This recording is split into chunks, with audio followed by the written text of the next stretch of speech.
I call Ellie Chowns to make her maiden speech. Thank you, Mr Deputy Speaker. I'm grateful to be called to make my maiden speech during this debate, and I congratulate the Honourable Member for Midlothian for her passionate advocacy of children and young people. I'd like to congratulate all of the other new members, especially those who have made their maiden speeches today. Some really excellent contributions. And I'd like to warmly thank all of the staff of the House who've made us feel so welcome here and helped us all to find our feet.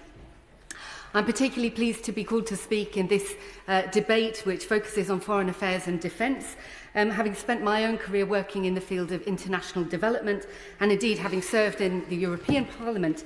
These are issues that are very close to my heart, and I'll be taking a close eye, following them with a close eye during the period of this Parliament. But I'd like to focus my remarks today on North Herefordshire, my constituency. It's been my home for over 20 years, and it's an incredible honour and privilege to be standing here today as the first woman MP from the county of Herefordshire. I'd like to thank the voters of North Herefordshire for putting their faith and trust in me. During my campaign, I promised to work my socks off to represent and serve the people of my constituency.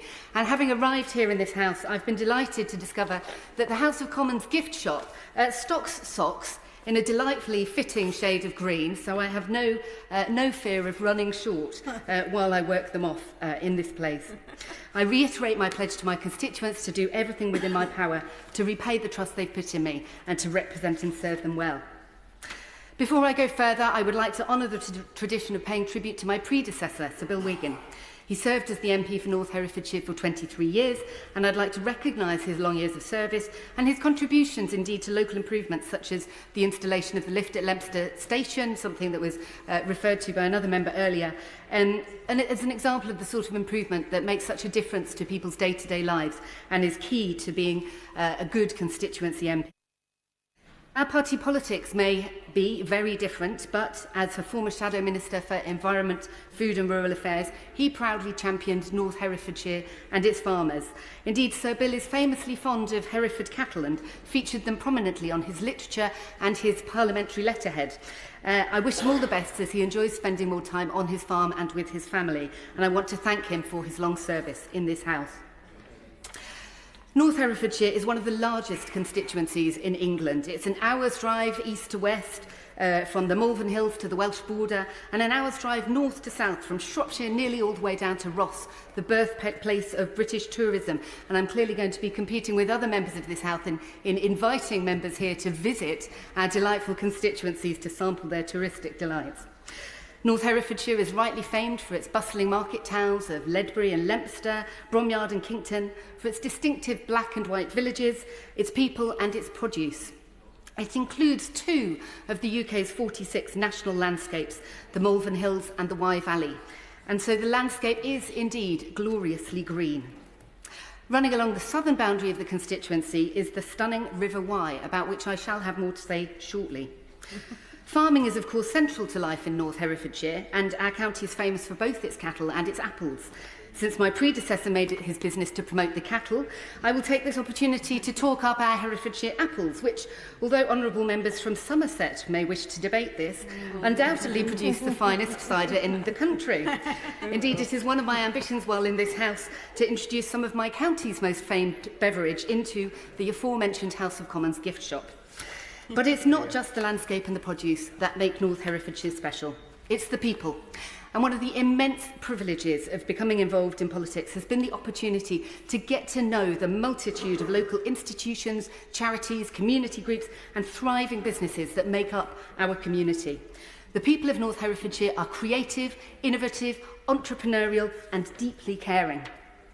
It's impossible to mention all who deserve it, but perhaps I can give you a flavour by highlighting some of them. The creativity of the recent Ledbury Poetry Festival, the innovation exemplified by the Wye Valley Brewery's approach to energy efficiency, the entrepreneurialism of award-winning food businesses like Peter Cook's Bread and my son's favourite place to eat, the Beefy Boys, home of officially the best burger in the UK, and the care exemplified by St Michael's Hospice, by Echo, a local charity that's very close to my heart, and by innumerable other charities and community groups. The people of North Herefordshire are what makes the place so special, and they are why I am here. In my election campaign, I focused on 3 issues in particular: renewing our economy, repairing our NHS, and restoring our rivers. And I'd like to say a few words on each of these topics here. First, renewing our economy. This is urgent. The cost of living crisis has hit many people very hard indeed. Fuel poverty is a real issue in my constituency, where the combination of relatively low wages and a particularly hard-to-heat housing stock makes home insulation an urgent priority. I will be pressing the new government hard to take the urgent action we need to ensure that every home is an affordable home and a warm home. For too long, the previous government neglected the opportunities offered by the green economic transformation, and I very much hope that this new government will not make the same mistake. The King's speech indicated some very welcome steps in the right direction, but we do need to do more to renew and rebuild our economy on a sustainable basis, one that is compatible with the challenge of climate change that so many members here have said that they recognise. As will already be clear to this House, a key area of interest for me is housing. The green policy, the right home in the right place at the right price, will be the guiding principles for my colleague and I as we scrutinise the new government's proposals on planning. The country desperately needs new homes, especially social housing, and it's vital that they are accompanied by the right infrastructure so that health, education and transport services aren't put under yet more strain. It's also crucial to ensure that new houses are built to the highest possible energy efficiency standards. It's so much cheaper to do this now than to have to retrofit them later on down the line. And considering we enjoy an average of 8 hours a day sunshine in my glorious constituency, I hope the House will forgive in advance that I will be repeatedly making the case for every single new building, every building in North Herefordshire and indeed in the country, to be fitted with solar panels ready to harness that sunshine. It's frankly extraordinary that we still build new houses without solar panels on top. So I assure colleagues and my constituency that I will work my socks off in this House to bring forward the policies that will deliver sustainable prosperity by renewing our economy. Another issue of great concern to my constituents is the urgent need to repair our NHS and nurse it back to health, and the urgent need to invest in the local public services that we all rely on. Far too often, on the doorsteps and in the village halls of my constituency, I've heard stories of people who have been waiting far too long for the urgent treatment that they need. And far too often, I've heard concerns expressed about the potholes that are perhaps the most visible symptom of underinvestment in local government. We need real change. We need an end to the way in which our local NHS and Herefordshire Council have been starved of cash. We need funding to match the level of local need. We need a return to multi-year funding settlements for local government, for both revenue and capital, to allow councils to plan long-term for the infrastructure and the services that are needed. We need more investment in preventive healthcare services. We need to show our wonderful, public-spirited NHS staff how much we value them, not just with warm words and applause, but with training bursaries and with salaries that keep pace with inflation. And this Parliament really must address social care. For too long, this has been a political hot potato that no one wants to touch, and I confess I was somewhat disappointed to see no mention of this crucial topic in the King's speech. I believe mechanisms such as a citizens' assembly on social care could really help us move forward on this vital area with cross-party agreement, and I look forward to working with colleagues on this and other measures to help repair our NHS and public services. Finally, let me turn to a topic that is very close to my heart and to that of my constituents: the need to restore our rivers back to good health. I've already extolled the virtues of the beautiful River Wye, which forms the southern boundary of my constituency. It's an integral part of the landscape and was voted the nation's favourite river in 2010.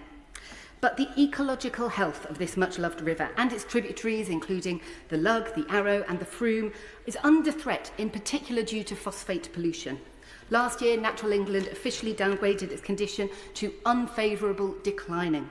The Lug catchment has been subjected to a planning moratorium since 2019 due to excess phosphate levels.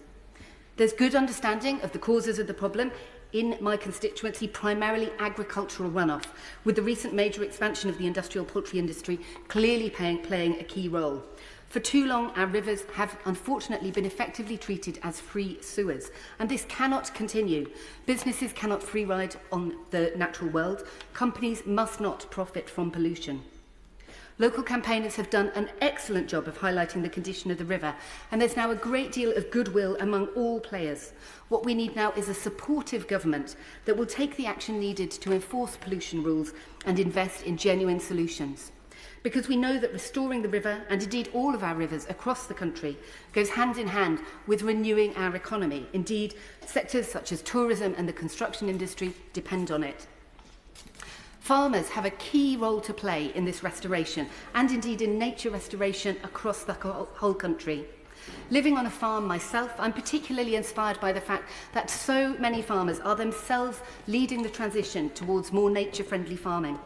I will be a voice for those farmers in this House, calling for the investment that farmers need to ensure that we can grow more good, healthy, affordable food in the UK in a way that generates and protects good jobs and protects nature and the health of the soil and the water on which all life ultimately depends.